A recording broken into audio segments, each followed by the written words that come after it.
Awesome, cool. So I'll just do a brief introduction and go ahead and give it to Gabe to take it away. But I want to thank you guys for joining today. We're going to be talking about financial sustainability. And as you will see in the next couple slides, we have a wonderful host helping us today, sharing best practices. We definitely want this to be an open discussion. So we definitely want to hear from you, and we'll have some prompted questions along the way. And if you have a question, definitely stop us and we can answer them then and there. And with that, I'll hand it off to Gabe. I'm just going to introduce myself first and then just talk a little bit on how I want this discussion to go about, because I'm not a lot like I'm just going to present and everyone's going to listen and then you're going to ask questions. So you can unmute your computer if you want to. I want to hear you guys, and anytime if you have any questions, just stop me. Or if you want to start a discussion about anything, just go ahead, and it's going to be fun. I just want to hear different experiences and share experiences with you all as well that I had through my Enactus career. As you know, financial sustainability is a big issue or a big challenge for most teams, and I would say 100% of the teams. And I've faced so many challenges with my team, and I just want to share a little bit about that with you all. Just who am I? I'm Gabe Castro. I'm a business marketing and management major at Coker College in Hartsville, South Carolina. It's a really small school with about 1,200 students, 600 people living on campus, so it's really small.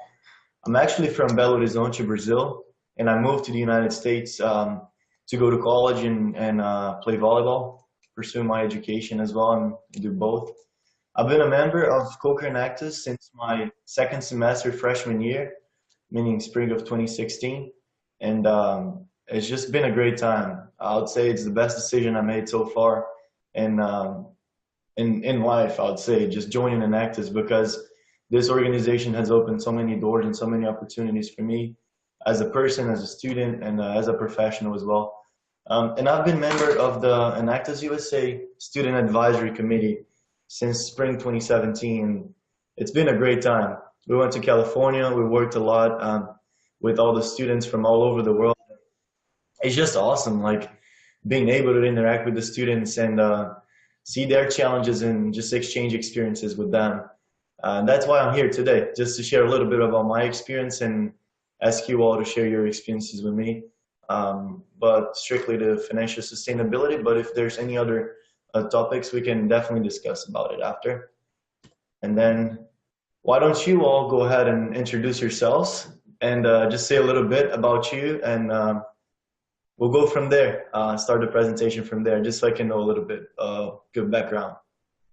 As we mentioned earlier, and now that you can hear both of us, my name is Chloe Schock, and I'm a Senior Regional Program Manager. I've been with Enactus since 2013 as staff and 2 years as student. So I'm super excited to continue my Enactus journey. And I am Gabby Haynes, Regional Program Manager. Yesterday was my 1 year Enactiversary, so celebrating 1 year with Enactus. Well, I'm John Cox. I'm the facilitator for a new team at Baptist Bible College in Springfield, Missouri, and we're just trying to get on board. Hi, I'm Kimberly Chow. I'm currently on board for the Enactus team at Rutgers University in New Jersey, and excited to learn more about how we can become more financially sustainable. Hello, my name is Heather Berger. I'm the president of Pittsburgh State Enactus, and yeah, just kind of wanting to branch out and see what you guys have to say about this topic in particular that a lot of organizations, a lot of Enactus chapters struggle with. All right, let's get started. Once again, just feel free to stop me if you have any questions, and we're going to go from there. The first part is, what are your funds? Where do you store your money? How do you manage your accounts? And how does that work? There are a few ways to do that. And I've had contact with teams that do in a mix of everything, and certain teams that just do one specific way. So I just decided to put every single part of that in the presentation. To So the first one is your Enactus team will be part of an account with the college or your campus organizations. So it's the RSOs, the registered student organizations, or some sort of account like that. So who's going to manage this account will be the person responsible for all the campus organizations. I really think if you want to do it this way, it has to be a person that really understands about Enactus and really know what Enactus is doing, because Enactus needs money sometimes, and for traveling, for competition, and your projects are going to need funding. So you need to have a good relationship with the person taking care of the money, and how the money is spent. The second part is under student, a main school account. So your overall school account and your Enactus funding is right there. We have a mix of under main school account and specific Enactus account at Coker College. And it's been working in a great way because we closely work with advancement with a lot of our fundraisers or projects that involve a lot of money. And we use the school account, but we have a separate Enactus card, so we can use the card to spend the money, and we have our budget, so we can always have access to our specific segment of our account at our main school account. So it's more of the bigger picture, and then small accounts within it for most departments. So the business department will have an account there, the Enactus will have an account there. So our Enactus is not only a student organization, but is also a segment of our campus. It's one of the ways we chose to represent students, and we have students coming to Coker College now wanting to be part of Enactus. Like, I came here to play volleyball, we have students coming here to try to be part of Enactus. So we found it's very important to have this close relationship with the person that's dealing with the money. And of course, you can always have an outside bank account created by the person responsible for the team, which is kind of hard sometimes because people go and people come. So changing names and accounts and changing the person responsible for the account can be challenging sometimes. So the only way, or the best way I found, is that keeping under main school account and then having your own segment over there. And it is not hard. You're gonna have your budget. You're not gonna spend other people's money, and other people are not gonna spend your money. So that's first, just a good way to understanding how and where you're gonna put your money. Any questions about that? Did that make sense? So we have Heather asking in the chat, who in the webinar, if anyone, has an outside account for their team? And so I know we have Rutgers and Rochester. Do you guys have part of, like, under your school? And actually, I saw we had someone from Hawaii Pacific join. Kyle, how are your guys's? Okay. Kimberly says school account only. Awesome. Oh, I can see it now. There you go. Good. But a specific Enactus account at our school. That's awesome. And yeah, it's a really good way, just having something very specific for Enactus, because things can, like, you spend a lot of money, you spend money all the time, and other campus organizations are doing the same. So having 100% control of your money and on only giving access to who really needs to have access to this account is key for your financial control and knowing where the money is going towards and why you're spending the money that way. I'll give an example. We had a project here, and we were trying to build a prototype in the back of our campus. So what we did, we needed construction materials, and our team director was here, and he was like, I cannot go right now. You can just use the card. So they give access to the people that need the card. So we go there, use the card, bought whatever we wanted, and then we came back, gave him the receipt with the card, and that was taken care of. At the end of the month, or at the end of the period, he goes in there, expense reports and all of that, and just like the usual. So having the control, keeping the receipts for everything you do it's very good for the control of your account. And yeah, whatever your account is, there's going to be a way to control it. And then who handles the money? and who makes decisions and when you plan your semester or when you plan your budgeting and all of that. Here at Coker, the only person that has a card that is connected to our account is our team director, and we found that it's very useful because he's the one doing the financial report or the expense reports and all of that, and he really needs to have 100% control over what's being spent because, well, it's his job to get this done. And but of course, the student leaders have a saying on how we're going to spend the money, where we're going to spend the money. And our team structure works really well because we are a team of 35 students. We have our team director, we have our simultan fellows. They're not very involved on the daily operations of our team. But when it comes to spending and traveling and the bigger picture of Enactus, they come really close to us and help us making these decisions. And then we have an executive council, which is made of 5 students, and we oversee the managerial functions of the team in a daily basis. So that comes from us a lot of times on when to allow this team to spend that money or when to start a new fundraising or a new project to allow us to have money and bring money to our team. And then we bring this back to the other students. We think what they think about, we ask them what they think about, and the project leaders as well. And it just worked in a good way. We have outcomes for the question, what are your 5 executive positions? We have projects and outcomes, which is a person responsible for controlling all of our projects. This person has constant meetings with the project leaders in order to see what we want to achieve with this project and how we're going to get there.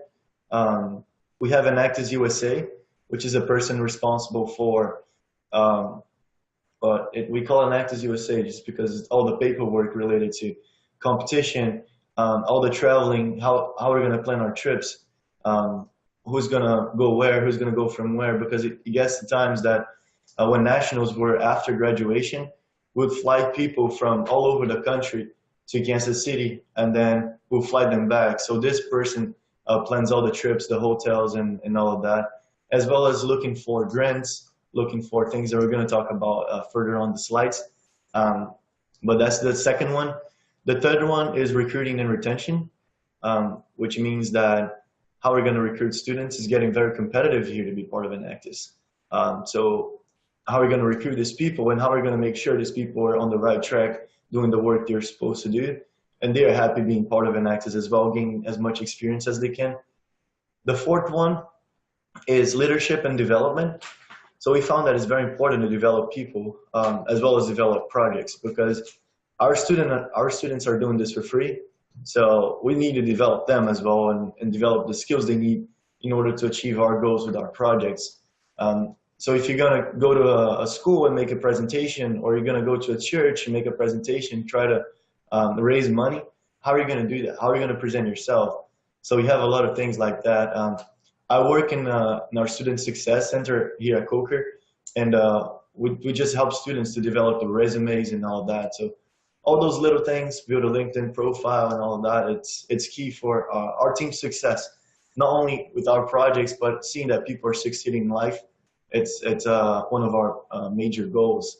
And then the last one, which is my duty, is alumni engagement and community engagement. So public relations, pretty much.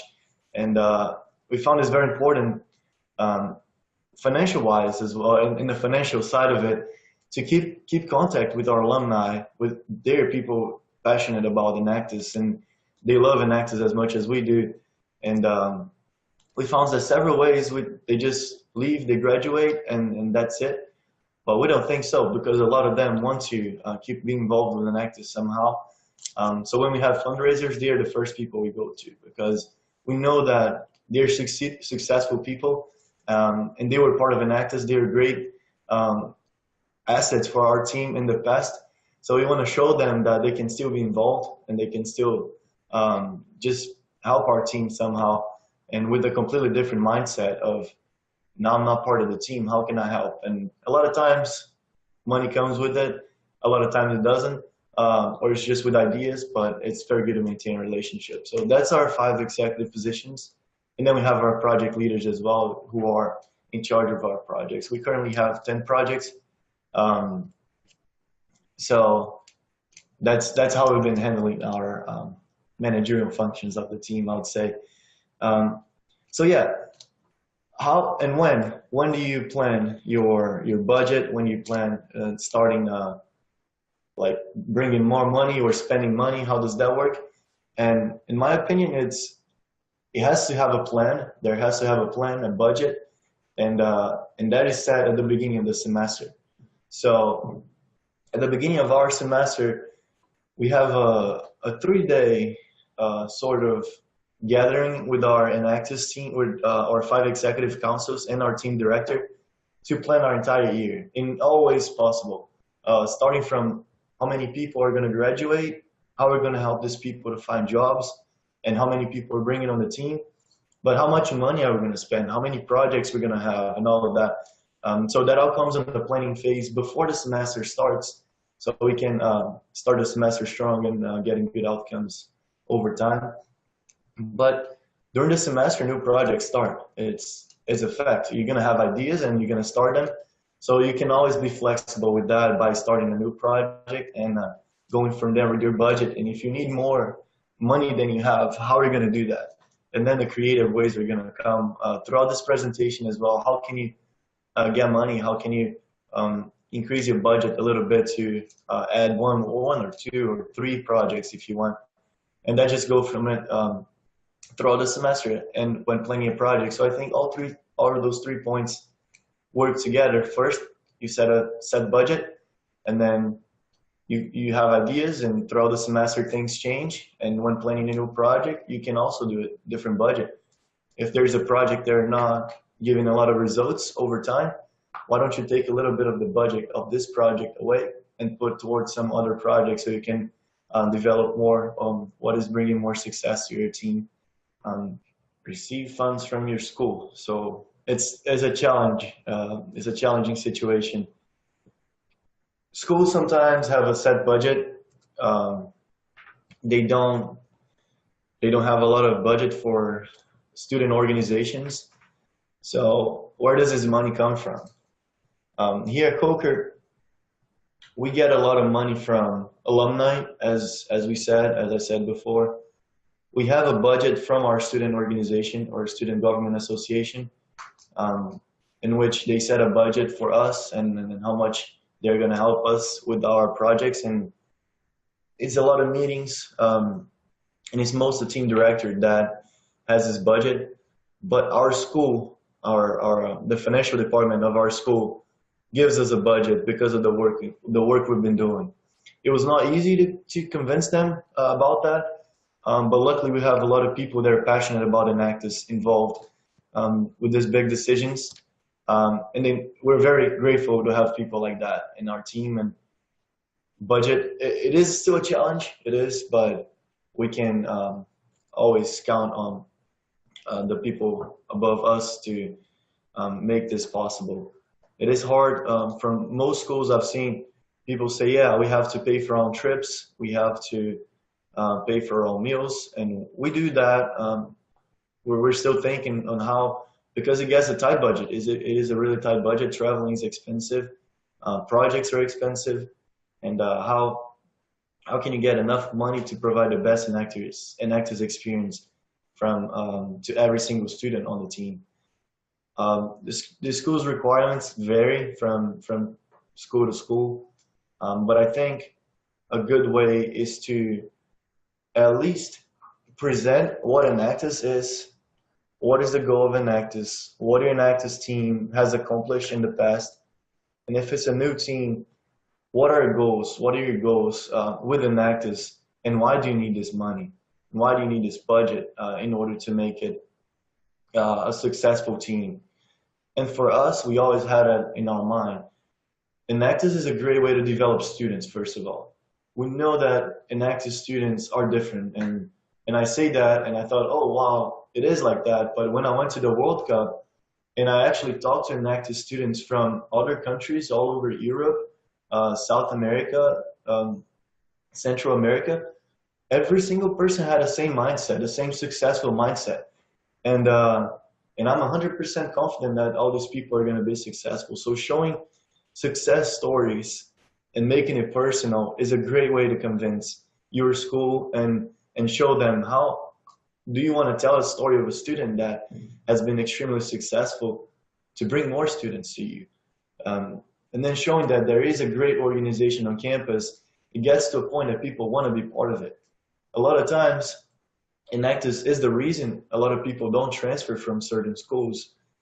Some people are just not happy with the school for some reason, but Enactus, a lot of times, and I know of 2-3 handfuls of students that stay in different schools because of their Enactus experience and they want to keep doing it.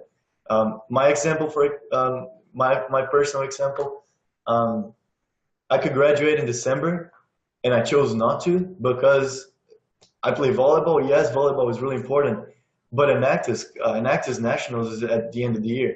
So I want to participate in that. There's no way in life I'll just finish school in December and that's it. So I chose to stay an extra semester, or not an extra semester, but to graduate in the actual 4 years instead of graduating earlier, just to participate in more Enactus events, which is something I like. So just showing stories like that is awesome. And the last point, always have a faculty or staff member supporting your team, because these people have a saying. They're influential in your school somehow, and they know other people that can make this happen. So you can, if you make it very personal, get to one professor you like and tell him or her about your Enactus experience. Tell him about your team or tell her about your team. Tell stories. What do you do? What projects do you do? What do you want to accomplish? Where have you been? How has Enactus impacted your life?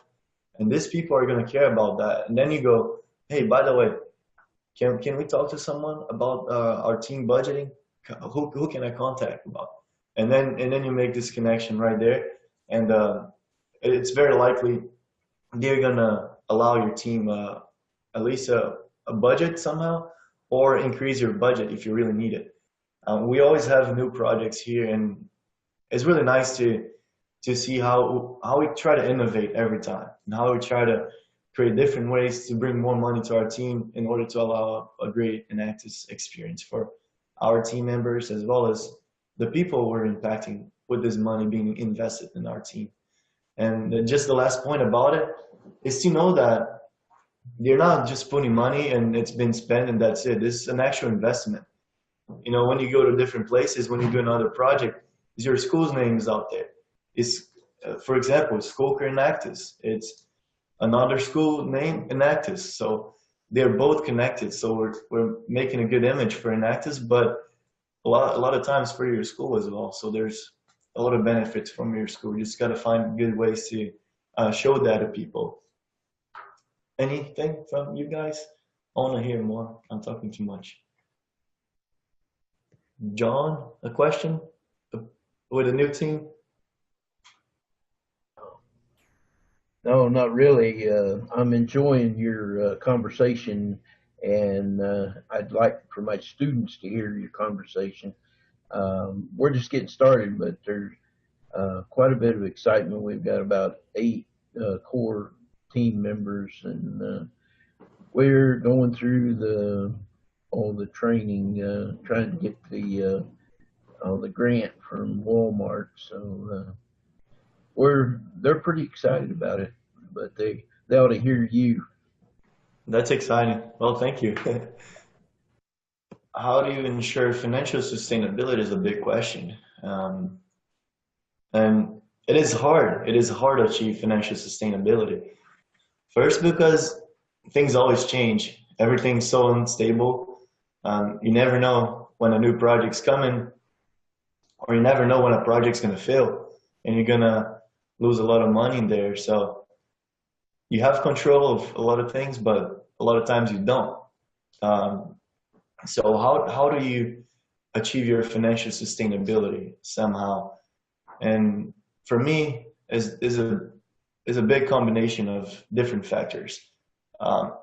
Short-term fundraisers are very, very nice because you have a different idea. How are you going to get the money to do that? if your budget you're over budget, or if you're right on the line, how are you going to do that? There's just being creative. Right now, it's happening right now in my school. We need food cans for one of the projects we have, and it's not only about the money, because this food cans are going to go into a project that we spent a lot of money already. So we're just doing a dodgeball tournament. It's reading day here, so no one has classes, and the dodgeball tournament is starting. It started a few hours ago, and it's still going. And the entry fee is $5 per team, or 5 canned goods. So I would say 70% of the students who live on campus are participating in that. It's a lot of people, and it's just a short-term thing. It's one day, and we're going to get something from it that's going to help us in the future. Or another example is that we have a project in Myanmar in Southeastern Asia, and while the World Cup was happening, we had a few students in Myanmar working on the project. We came back, and our goal is to expand now, because we're doing a great impact over there. So how are we going to expand? The money's tight. How can we do that? We need a lot of money. We need about $12,000 to complete this project, and is not coming from the school.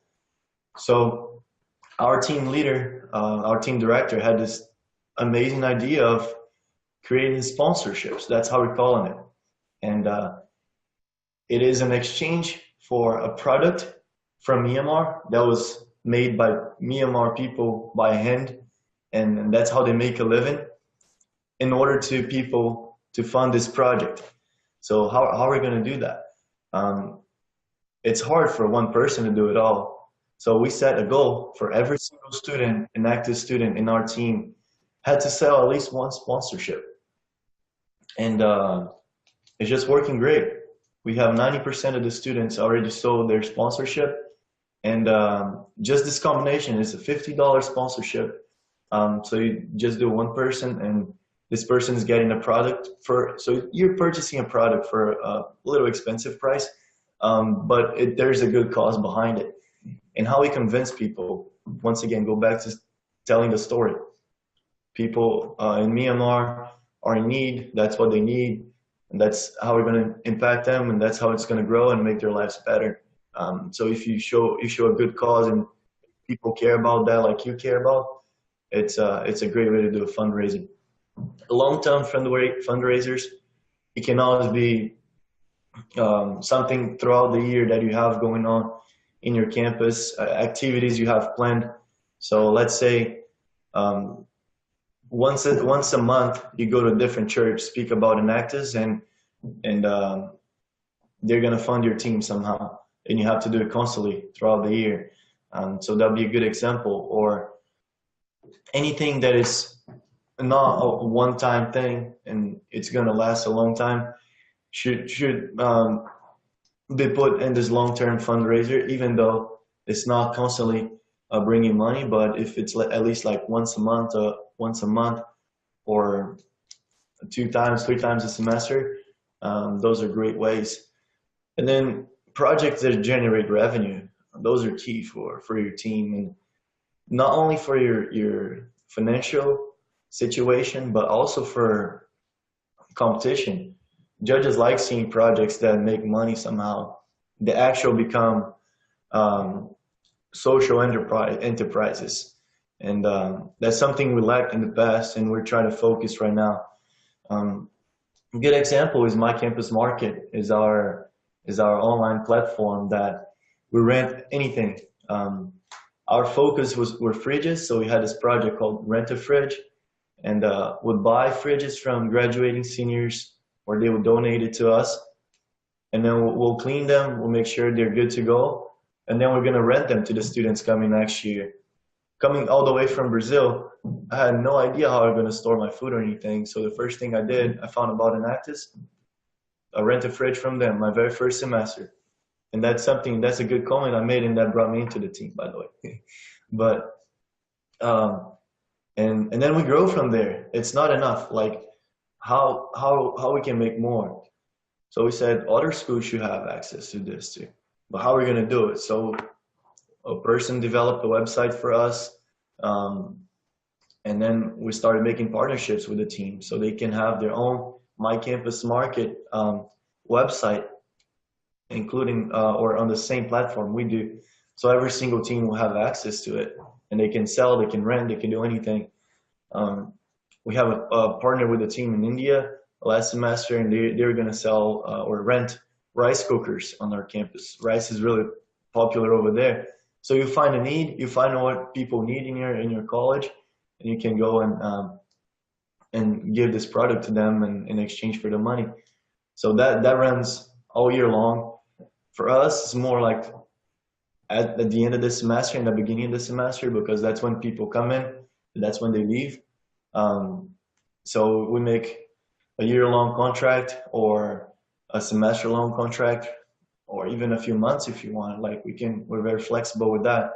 And projects like that are bringing a good amount of money for our team, and creating these relationships with other teams is just awesome to see how other teams are growing and using this money. Another part is the grants. Why not apply? There's so many grants out there. You can find grants for anything you imagine you can find a grant for. And we're big in grants. We applied so many times. We failed. Sometimes we didn't get the money because they didn't think the money will fit our end goal. But a lot of times we succeeded as well. So there is opportunities right there. That's something, just going off topic real quick. The Enactus scholarship, a $10,000 scholarship. I told all the team members here, why would you not sign up for that? Why would you not try? Imagine if you get it, how much easier your life would be with your college career. And that applies to the grants as well. Why not apply if you can? If your project fits the criteria, if you have the right resources and everything you need, why not do that? It's more money coming into your account, and it's more money you can invest into your projects and into your team. May not even be a project, may just help with competition and traveling expenses or anything. So maybe a team was not going to travel to competition, but now that you got a grant, you can travel and maybe not compete, but look for other teams and understand how competition works. Or if you're a competing team, just save some money with that. And of course, there are the Enactus USA challenges and awards. They're just going with that. There is the Spirit video that it's really exciting. It's good money coming for the team, but it's a nice way to show your school, your Enactus story. Maybe one person's story, maybe the whole team story. And that's good material. It's a good practice for competition. It's good practice creating the video. So why not participate in those things that you can only benefit from it? And even if you don't get it, it's great experience by doing a video, by showing your story. And you can always use this video and these resources as marketing material for your team to bring more people, to show how your Enactus team is succeeding over time and getting more funds from it in different ways. And I really think there's a big combination to achieve financial sustainability, is that you have to have a good balance with that and have one person responsible for the money part of it and making decisions on whether or not to spend money. You had the money. Do you really need to spend it with that, or can you spread it out in a different way? So those decisions are more important than the actual budget. So if you have a budget, you can only do certain things. So how are you gonna expend this budget? How are you gonna go above and beyond to achieve your end goal, that is succeeding and just being able to do everything you do for your team. So just getting together with that, grants, challenges, and awards, having a project generating revenue for your team, and then just balancing the fundraisers as well. But a good goal for, I would say the the dream project for Enactus would be a project that you're impacting people, that you're creating jobs, and then these people are making money, but part of this money is going back to your team to fund all of your investments. So that's a win-win-win situation, because your Enactus team wins, the community wins, and then your school wins as well, because it's a great image for them out there. Any comments, any questions about this part? Yeah, I had a question. Can you share some opportunities of where you and the team look for grants, either in the community, worldwide, things like that? Mm-hmm. Yeah, so we look for a lot of grants for our local projects here in South Carolina. And we go on Google and we type grants related to schools, for example, or we have the Kids Can project, which is a project that helps young kids that have no access to food on the weekends because their families cannot provide. So how we found a $20,000 grant to sustain this project, and it was by Googling grants for hungry children, and then we found it. And there, you just can be as creative as you want. You see a project, how can you word that? And understanding how the Google algorithms work, and you can always just go in there and just search anything. But there are websites that can show you the grants. I don't have anything on the top of my mind right now, but I can share after this if you have interest. But it's really exciting to see how there are opportunities right there. There are grants. Like there are scholarships for, I didn't even know, but if you're lefty, so if you write with your left hand, you can apply for a scholarship for that. Like that's how crazy it is. And there are opportunities for grants the same way. You just need to research and go from there. No one ever told us, go to this website, you're gonna find this grant. We always had to go out there and try to merge into the need and then find the grants this way. Does that answer? Yes, that is perfect. Google works wonders. Kara has asked in the chat, what kind of fundraising events can I put on and other sponsors to look into for raising money for my Enactus team? And she is the new social chair officer. Awesome. It's really hard to raise money with college students, right? Because we don't have a lot of money. But it is awesome. She said yes. It's a good way.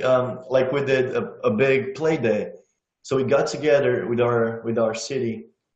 We had this large space that they allowed us to go in there, and just different ways you can make a big.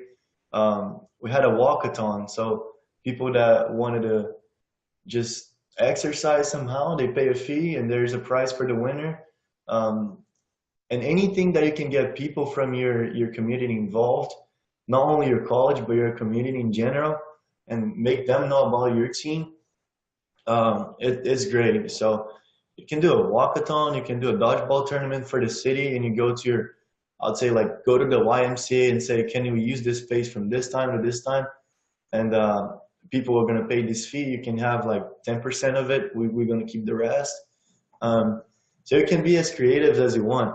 And then building this relationship with your local businesses is a good way to get sponsors as well. So here we have a great relationship with our churches, with our local restaurants. And so when we need something, we know we're going to go there. And it's not just going and saying, hey, we need money. It's saying, hey, we need money for this.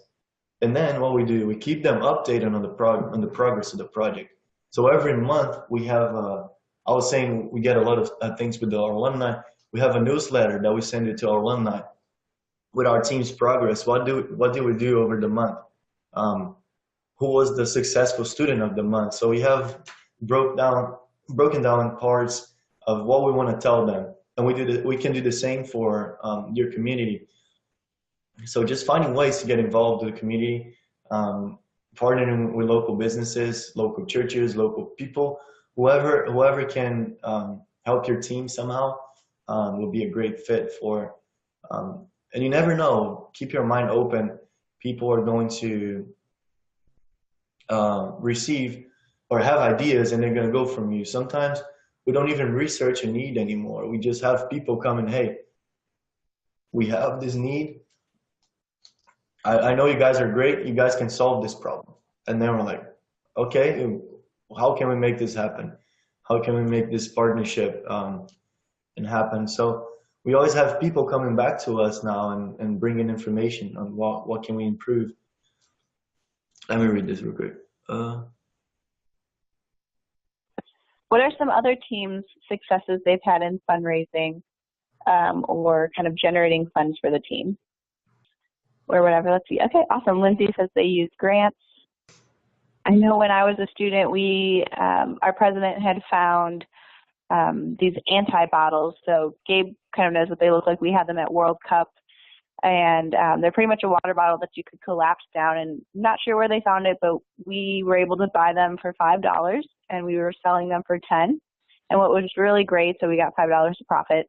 Anything we didn't sell, we were able to give back to the company, so we didn't eat any losses. So that was something that we made enough money to send 5 of us to Expo and to help on one of our projects.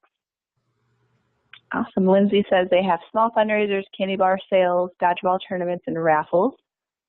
Yeah, that's like for here, our bookstore, for example, and I just thought about it. It might become a thing soon, but any merchandise with the name of a sport, part of this money go towards the funding for the team. So I play volleyball. Anything that has a volleyball name on it, part of it will go towards our volleyball program. And you can always negotiate with that with your bookstore. For example, we start selling merchandise like Enactus gear, Enactus sweatshirts, and then not only for Enactus members, but just to make them put the brand out there and sell T-shirts, sell water bottles, cups, anything you can think about. Make a partnership with your bookstore. If it's a big school, even better, because people are gonna buy it. It looks cool. The Enactus logo is cool. People are like, wow, where did you get that? And I was like, oh, this is Enactus. So that's when it started a conversation right there. So anything you can sell and we can make partnerships will work for sure. Kimberly asked a question about how to engage alumni financially. Our alumni, you just need to show that whatever they did for a team and was great. Whatever they did for a team that happened in the past is growing right now. So you show that if you know a person was very involved with a certain project, and now you show them how big the project is right now, and you say, hey, thanks to you, we started this project, and then this project is where it is right now. Having this good relationship, as I said before, we send emails to alumni every month to show them the progress of our team. When we travel to competition, we have a big dinner that happens on the last day of competition, and it's 100% funded by Coker alumni students. And our team director asks for donations from alumni, and it's hard to say no because it's not expensive. It's like you're gonna give $20 and one alumni will sponsor one current student. So we need about 20 alumni, and it's over time. Our team has been set for about 9 years, I think. So we have a pretty good amount, but a very good way is to keep the young alumni engaged, because over time people are gonna get distant from Enactus. They're gonna start their families and they're not gonna have a lot of time for it. But people that just graduated or 1, 2, 3 years ago, those people are the target market for us, because they're still full of energy, they're involved and very excited about the project, and those are going to be projects they were part of, and most of the times. So having this connection with them and keeping them informed and showing that you really care about them and the work they did in the past is a good motivation for them, and then you go ahead and ask for the money at some point in the conversation, in the relationship. Yeah, while Gabe's reading the next question, sometimes, like I saw coming up in the chat, just the ask is key. So kind of asking, maybe even just asking the alumni, how do you want to engage with the team? We had a alumni advisory board for my team as a student, and they helped us brainstorm projects. And then their favorite is helping us prepare for competition. So they served as our judges and told us everything that we had messed up on. And sometimes, since they knew things a lot better than some of the community members or the other faculty from the campus, they were able to kind of give us some tips on overcoming some of the challenges we encountered as well. That's a great point. So she said we're trying to create some mentorship programs between our new project leaders and alumni. And that's something we're actually just started doing as well, is when your project has a challenge, we contact and we partner the project leader with one alumni so we can get some idea from it and just keep developing our people and seeing how people succeeded in the past. They face challenges, so how their challenges in the past can relate to yours and how they can help you overcome challenges in any way. So, and that's a good way to keep your alumni engaged as well. My last part is my challenges. Sometimes it was challenging to get money for projects, and that taught me how to ask for money. Like, who do you go for? How do you do that? And it's just a learning process. You're gonna succeed. You're gonna fail. You're gonna fail a lot of times. Sometimes you're gonna expect people to give you a certain amount of money, and then you're not gonna get it. With this sponsorship, I had a few people in mind, and I'm 100% confident these people are gonna buy it from me. And they said, "Sorry, I can't right now." And I was like, "Well, that doesn't make sense." But you just go from there. You learn new skills. You go out there and you try again, and you keep doing.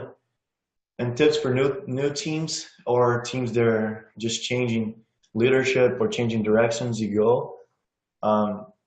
Just do it. Don't be afraid of going out there, applying for grants, applying for those challenges, going online, research, how can I get more money for my project?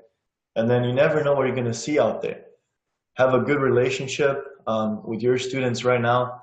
Make sure these students are going to have a great Enactus experience, because 3, 4, 5 years down the road, these are going to be the students that are going to be alumni, or these are going to be alumni that are going to bring back and try to give back to your team. So start caring about your team members right now, because they're going to be the future donators and supporters of your team. And I guess that's all I have to say about this. If anyone wants to say anything, give feedback or questions, or just say something about your team, that'd be awesome. I would say I'll just add in here real quick. I will kind of send at the end, either later today or tomorrow, a big communication email with everyone there we go, perfect, stay connected, an email with everyone. I'll attach the PowerPoint, the Google Drive. It's a little bit large. And eventually we'll have access to the webinar on the website, probably in 2019. But I just want to say thanks everyone for that. And thank you, Gabe. I would say we do have more time for questions. Oh yeah. If anyone. I have plenty of time. Yeah, Terry, you said you had a question? Unless we already answered that one. And feel free to unmute yourself and ask away. I know my Enactus team has gained members. Isn't it? No. How many? Tara, how many members do you guys have right now? 35, just like us. No, it's not an issue at all. It means you have more people to work on, and just now going 100% out of the topic, but make sure these people are going to have work to do, and you're keeping these people engaged and involved with Enactus in a certain way. A quick thing, we have about 10 projects, as I said earlier, and we found out that it's not very good to have a lot of people in different projects. So for example, we had people in 3, 4 different projects, and they'll put 20% of their energy into those projects, and it's better to have less people in one single project. So now we decided to change from a lot of people in a project to just a few, or 3 or 4 max in a project, and these people are only in this project, so they pretty much run everything, and they just put 100% of their energy into this project, and we're seeing so much growth coming with it. So just managing these people, keeping them engaged, and knowing how can they bring good things to your team, how they're going to be an asset for your team. People are, I'm sure, from completely different backgrounds, so that's awesome to know that you have different people. You never know how an idea is going to come, how many connections you're going to have coming from all these people. So it's not an issue at all. It's a benefit. Oh, you can always bring more members, and that connects to this presentation back. So having more people means that you spend more money sometimes. It's very hard to bring every single person to presentation, so that might bring extra costs. Or if you want to attend to an Enactus event, your team might not be able to sponsor all those students. So how are you gonna manage that? So you just got to think about the budget as well, and how these people are gonna get engaged. One thing we found is really important, and by the way, thank guys, they're saying thank you for attending this. But we try to make Enactus, Co-Career Enactus, be a prime student organization. So only the top students are going to be part of it. The students with a good mindset, students that are going to represent the school and Enactus very well. And I've done this presentation back in Kennesaw State, talking about how we bring students to the team. We have an interviewing process, so that makes it harder, and make sure you get the people that are actually willing to work and they actually can bring something into your team. So don't try to get numbers, because if you have 100 students and 5 of them are engaged, it's better to have 5 students and not worry about the 95 students left. They're only just being a liability for the team. So make sure you have the right people on the team, and try to be diverse, because having people from different backgrounds. On our team currently, we have people from, I think, 5 or 6 different countries, and from all over the United States as well. So that's very cool. You never know. Our project in Myanmar, for example, started with a connection with our student from Sweden. So there you go. What kind of interview process do you go through for new members? So we have our executive council, as I mentioned before. In our first semester, so during the fall, we only do recommendations. So people on the executive council, our team director, and our semi-autumn fellows can recommend any person they want. And then these people are going to be interviewed by our team director and our executive council. And then we're going to make the decision on how many students are we trying to bring on the team. And then we interview them, and we decide who goes to the next round of interview, which is with our 2 semi-autumn fellows in our team, or just with the 2 semi-autumn fellows. And then they report back to our team director with the decision on who got in the team and who didn't. And then during the spring, the recommendations are open to every Enactus student. So anyone that is part of our team can recommend a student, but it's a larger process, meaning that a lot of people are going to be interviewed, and we ask them to send resumes to set a time with us, and the same interview process happens. But every single interview has to be by recommendation coming from either an Enactus student, a semi-autumn fellow, and in the spring, we allow faculty and staff to recommend students as well.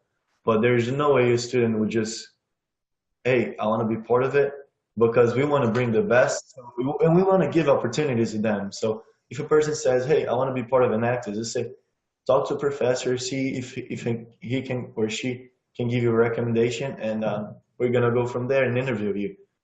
So that's how we've been doing for, I think, since year 1, and it's working now. It's very competitive. We have people don't get in first try, and they get in next year. So it's very competitive.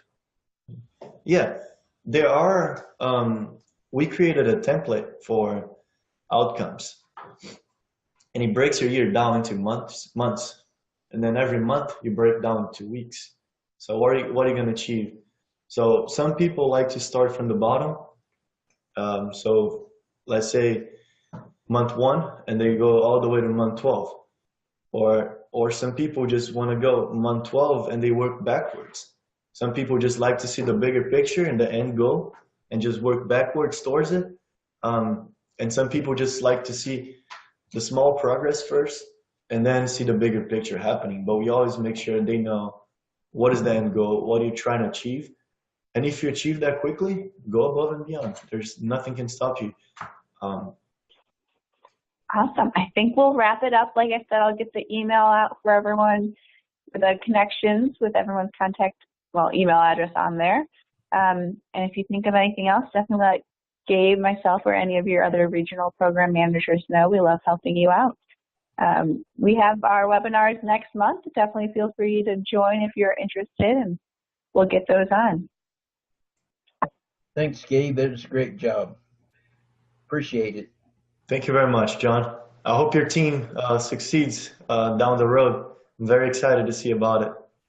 Yeah, we're excited about it, and I've got one student that is taking on the orientation, and the team is working on all the 5 assignments as a team.